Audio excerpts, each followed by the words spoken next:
Díaz, especialista en gastroenterología y endoscopía. Es actual presidente de la Asociación Mexicana de Neurogastroenterología y Motilidad, quien nos hablará sobre la interacción que hay entre el cerebro, el intestino y las bacterias del intestino, es decir, la neurogastroenterología. Y para entrevistar está la doctora Aymara García, médico general por la Universidad de Ciencias Médicas de Pinar del Río, en Cuba. Adelante. Hola, ¿qué tal, doctor Baldovino? Para comenzar, ¿qué diferencia existe entre la neurogastroenterología y la gastroenterología? Hola a todos, bienvenidos. La neurogastroenterología es un área de la gastroenterología que se especializa en el estudio de la interacción normal que hay entre el cerebro, el sistema nervioso central, el intestino y también los microorganismos que existen en la microbiota intestinal. Y también estudia a todos los pacientes que tienen alteraciones de esta interacción cerebro-intestino-microbiota. En términos generales, eso es lo que se puede entender como neurogastroenterología. ¿Por qué podemos decir que el intestino actúa como un segundo cerebro? Bueno, básicamente porque el número de neuronas que existen en el intestino equivale al mismo número de neuronas que hay en la médula espinal. Y el intestino, con esas neuronas que tiene, que se llaman el sistema nervioso entérico, es capaz de regular autónomamente algunas de las funciones intestinales, como puede ser la motilidad o el movimiento del intestino, la secreción e inclusive la absorción, estas funciones digestivas muy importantes. Entonces podemos decir que por el número de neuronas y por el efecto autonómico que tienen estas células nerviosas en las funciones digestivas, se puede decir que es un segundo cerebro, un pequeño cerebro. ¿Qué es el síndrome de intestino irritable?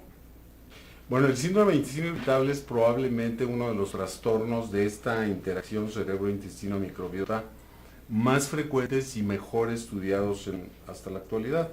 En términos generales, si queremos definir el síndrome de intestino irritable, es un trastorno funcional digestivo que se caracteriza por dolor abdominal y alteración de las evacuaciones. Y anteriormente se agregaba que no debe de tener alguna alteración estructural del tubo digestivo. Sin embargo, hoy en día esta última parte de la definición ya está en duda, porque efectivamente se han encontrado algunas anormalidades, por lo menos microscópicas, que sí pueden identificar a algunos pacientes con intestino irritable. Entonces, en resumen, es un trastorno funcional digestivo altamente prevalente, cerca del 16% de la población a nivel mundial lo padece, y se caracteriza por esos síntomas cardinales: dolor abdominal, que está relacionado con alteración de las evacuaciones, diarrea o estreñimiento. ¿Se puede asegurar que cuando un paciente padece de síndrome de intestino irritable existe una disbiosis intestinal? Bueno, es una pregunta sumamente interesante y muy actual. Hoy en día sabemos por diferentes piezas de evidencia científica que los pacientes con intestino irritable tienen una microbiota intestinal diferente de lo de los sujetos sanos. Los primeros estudios que avalan esta hipótesis es de que los pacientes con intestino irritable tienen por pruebas de aliento sobrecrecimiento bacteriano, un mayor número de bacterias a nivel del intestino. 2, sabemos que aproximadamente un buen número de pacientes pueden desarrollar el síndrome después de una gastroenteritis infecciosa. La gastroenteritis infecciosa es una disbiosis, es decir, una alteración de la microbiota intestinal, y tiene un paciente con una gastroenteritis infecciosa tiene 7 veces más riesgo de desarrollar el síndrome de intestino irritable. Finalmente, cuando se estudian sujetos sanos y se comparan con pacientes con intestino irritable y se les estudia la microbiota en muestras de materia fecal o en biopsias del intestino, se ha observado que los pacientes con intestino irritable tienen una microbiota diferente de la de sujetos sanos. Y hay un número de bacterias que pueden encontrarse aumentadas y un número de bacterias que pueden encontrarse disminuidas. Todo depende de si es un síndrome de intestino irritable con diarrea o con estreñimiento. Desafortunadamente no hay una consistencia ni una huella digital de cuáles son las bacterias más prevalentes en el síndrome de intestino irritable.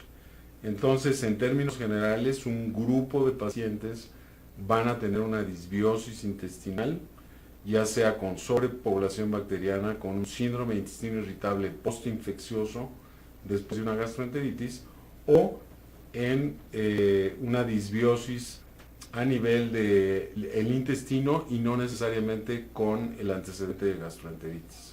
Perfecto. ¿A qué pacientes con síndrome de intestino irritable le indicaríamos complementarios y cuáles serían estos?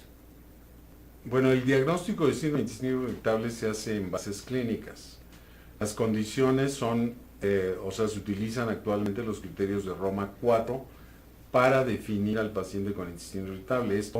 Estos criterios incluyen, debe ser un paciente que tiene síntomas crónicos o recurrentes de dolor abdominal, que es la característica más importante, y que este dolor está relacionado con alteración de las evacuaciones, ya sea con diarrea o con estreñimiento. Y además que este síndrome se presente en los últimos 3 meses y el paciente ya haya iniciado los síntomas por lo menos 6 meses antes. Cuando un paciente tiene estos criterios diagnósticos, los criterios de Roma, y no tiene síntomas de alarma, los síntomas de alarma son pérdida de peso, anemia, historia de sangrado de tubo digestivo, que se toque en el abdomen una masa abdominal, que en el tacto rectal no exista ninguna alteración. Con alta probabilidad y certeza se puede establecer el diagnóstico de síndrome de intestino irritable y no es necesario hacer mayores estudios. Sin embargo, cuando un paciente inicia los síntomas después de los 50 años de edad y tiene alguno de estos síntomas de alarma, sí estamos obligados a hacer una evaluación diagnóstica para descartar una enfermedad orgánica. Por ejemplo, la colonoscopía en pacientes mayores de 50 años con antecedentes de cáncer de colon, con antecedentes de enfermedad inflamatoria, es obligado a hacer una colonoscopía. Y bueno, generalmente hacemos una evaluación de la biometría hemática o la citología hemática, hacemos una evaluación de la química sanguínea para descartar alteraciones, por ejemplo, como diabetes, y en algunos casos, cuando la historia clínica lo sugiere, podemos hacer pruebas de función tiroidea, cuando hay síntomas de distiroidismo, y en los pacientes con diarrea crónica que no responden al tratamiento y que vienen de una zona prevalente de enfermedad celíaca, podemos hacer un panel celíaco para descartar la enfermedad celíaca. Pero estos son los estudios complementarios que con mayor frecuencia hacemos en los pacientes con intestino irritable. ¿El síndrome de intestino irritable tiene cura o solo se controlan los síntomas? Esa es una muy buena pregunta. La podría responder por los estudios que evalúan cuál es la historia natural de la enfermedad. Es decir, en estudios que empiezan a evaluar a los pacientes cuando empiezan los síntomas y los siguen a través de los años. Y la realidad es que la mayoría de los pacientes con intestino irritable presentan síntomas de manera crónica recurrente. El 70% de los pacientes seguidos a más de 10 años van a seguir teniendo síntomas. Por lo tanto, podríamos decir que en una minoría de los pacientes los síntomas desaparecen o se curan, pero en la gran mayoría están presentes de manera crónica o recurrente. Y hay factores que ya sabemos que disparan o exacerban los síntomas, por ejemplo, las transgresiones dietéticas, el estrés emocional, la depresión, la ansiedad, etc. ¿Cuáles serían los pilares del tratamiento del síndrome de intestino irritable? Bueno, es una pregunta muy interesante y hoy en día, a pesar de que ya conocemos mucho de la fisiopatología de la enfermedad, el tratamiento se dirige de acuerdo al síntoma predominante. Entonces, a los pacientes los debemos dividir de acuerdo a la escala de Bristol, es una escala que evalúa la apariencia y consistencia de las evacuaciones en 7 tipos. El tipo 1 y 2 es el estreñido, y el tipo 6 y 7 es el que tiene diarrea. El tipo 3, 4 y 5 son las evacuaciones normales. En base a eso, cuando un paciente tiene fundamentalmente el tipo 1 y tipo 2, es un paciente con estreñimiento. Cuando tiene en la mayoría de las ocasiones evacuaciones Bristol tipo 6 o 7, tiene diarrea. Y hay un tipo mixto, aquellos que alternan entre diarrea y estreñimiento. De tal manera que esa es la manera de clasificar el síndrome de intestino irritable hoy en día, de acuerdo a la escala de Bristol. Entonces el tratamiento lo debemos dirigir a el síntoma predominante. Hay diarrea, hay estreñimiento y sobre todo, lo que es común a los dos tipos, el dolor abdominal. Y por supuesto tenemos que hacer cambios en el estilo de vida del paciente. Hoy en día sabemos que la dieta juega un papel importante en el tratamiento. Y hoy en día hacemos la dieta de FODMAPs, baja en FODMAPs. Los FODMAPs, FODMAP quiere decir, es un acrónimo en inglés que significa oligosacáridos, disacáridos y monosacáridos fermentables. Es decir, son los carbohidratos fermentables que vienen con los alimentos. Los alimentos más ricos en FODMAPs o en carbohidratos fermentables son los lácteos, las leguminosas, las crucíferas, es decir, las coles, los derivados del trigo con gluten, pan, pastas, galletas, etc. El ajo, la cebolla y algunas frutas como manzana, pera, sandía, mango. Estos alimentos en un sinnúmero de pacientes con intestino irritable ocasionan síntomas. Cuando quitamos estos alimentos ricos en carbohidratos fermentables, el paciente mejora. Y los ensayos clínicos controlados de dieta baja en FODMAPs, comparada con una dieta habitual o normal, los pacientes con una dieta baja en FODMAPs responden satisfactoriamente, se les mejora el dolor abdominal, la distensión abdominal y sobre todo las evacuaciones con diarrea. Entonces la dieta está jugando un papel importante en los pacientes con síndrome de intestino irritable. Luego utilizamos medicamentos en los pacientes con diarrea, fundamentalmente utilizamos la loperamida. En Latinoamérica probablemente es el único medicamento que utilizamos en el colon irritable. Y en algunos casos refractarios al tratamiento y que persisten con diarrea en donde no hay una otra causa de diarrea más que síndrome de intestino irritable, podemos hacer tratamientos de prueba con colestiramina, dado que el 30% de los pacientes tienen diarrea por sales biliares. Entonces, al dar colestiramina que secuestra las sales biliares, los pacientes mejoran de la diarrea. En los pacientes estreñidos, ahí sí tenemos un mayor número de fármacos que pueden ser utilizados. Desde la fibra soluble, esa es efectiva en los pacientes con estreñimiento. No utilizar la fibra insoluble, por ejemplo, el salvado de trigo, dado que produciría mayor distensión abdominal. Por otro lado, podemos utilizar laxantes. El polietilenglicol tiene evidencia científica de que mejora la consistencia de las evacuaciones, no así el dolor abdominal.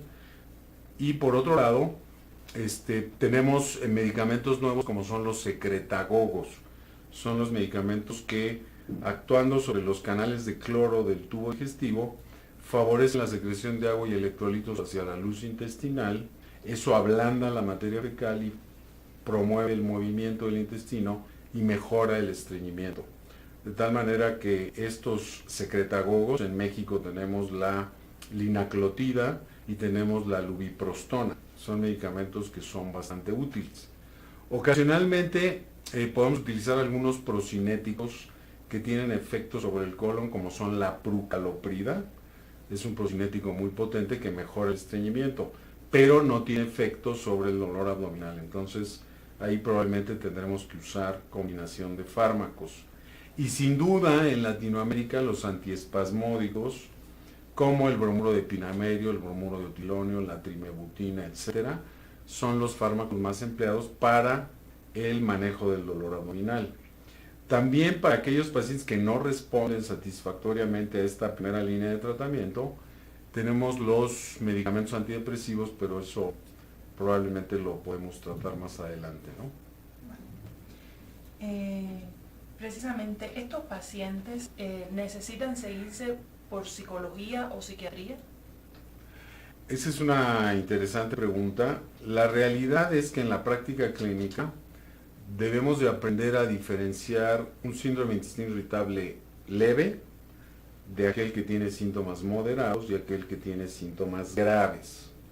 Por graves me estoy refiriendo a aquellos pacientes que tienen síntomas frecuentes, síntomas que no responden a los tratamientos habituales y que tienen alteraciones psicológicas asociadas, esto es decir, tienen ansiedad, depresión, exceso de estrés, etc. Entonces esos pacientes y probablemente los pacientes con síntomas graves, generalmente sus síntomas no van a corresponder a la fisiopatología alterada y esos requieren de uso de antidepresivos o medicamentos que tienen efecto a nivel central y también una consulta con un psiquiatra, un psicólogo para evaluación y manejo de depresión y ansiedad. De tal manera que los pacientes con síntomas graves, que afortunadamente representan el 5% de los pacientes con intestino irritable, eso sí necesitamos hacer un trabajo en equipo con psiquiatría. Y esos son los pacientes que sí podrán ser seguidos por estos especialistas. ¿Cuándo indican los antidepresivos tricíclicos? Ese es un tratamiento no de primera línea, pero sí en un paciente que no responde a modificaciones del estilo de vida, dieta, ejercicio, que mejore su manera de comer, sus horarios al comer, etcétera, y que no responda a antiespasmódicos o a los otros medicamentos que mencioné para el tratamiento de la diarrea o estreñimiento, en esos pacientes sí podemos indicar los antidepresivos. Y las clases de antidepresivos incluyen los tricíclicos, incluyen los inhibidores de recaptura de serotonina, los inhibidores de recaptura de serotonina y de noradrenalina, y aquellos que son clasificados como atípicos, en donde tienen o no se pueden clasificar en estas tres previas que mencioné. Dependiendo del subtipo de intestino irritable, si tiene diarrea, generalmente podemos utilizar los antidepresivos tricíclicos porque tienen un efecto anticolinérgico que mejora la diarrea.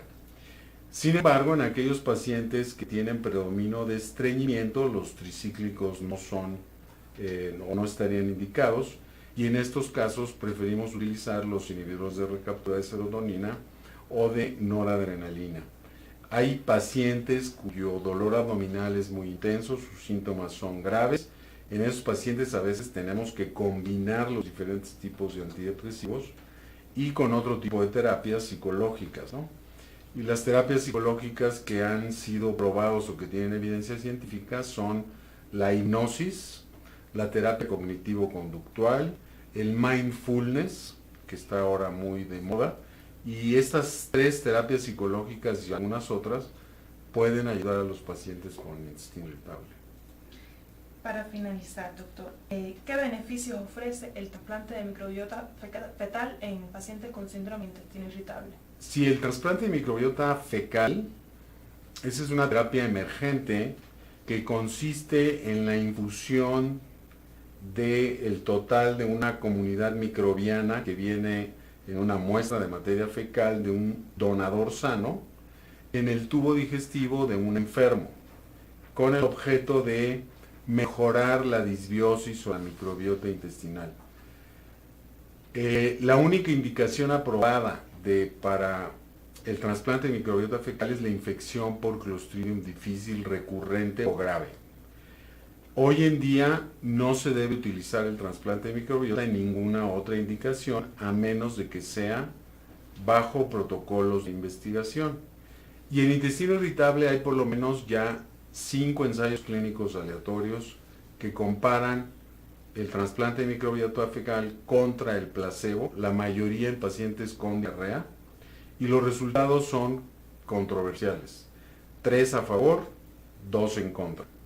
De tal manera que la evidencia científica hoy en día nos muestra que el trasplante de microbiota fecal no ha demostrado ser una terapia útil en el síndrome de intestino irritable. Entonces, esto se está investigando y seguramente será motivos de nuevas publicaciones, de nuevos ensayos clínicos aleatorios, y veremos cuál es la utilidad real del trasplante en los pacientes con síndrome de intestino irritable.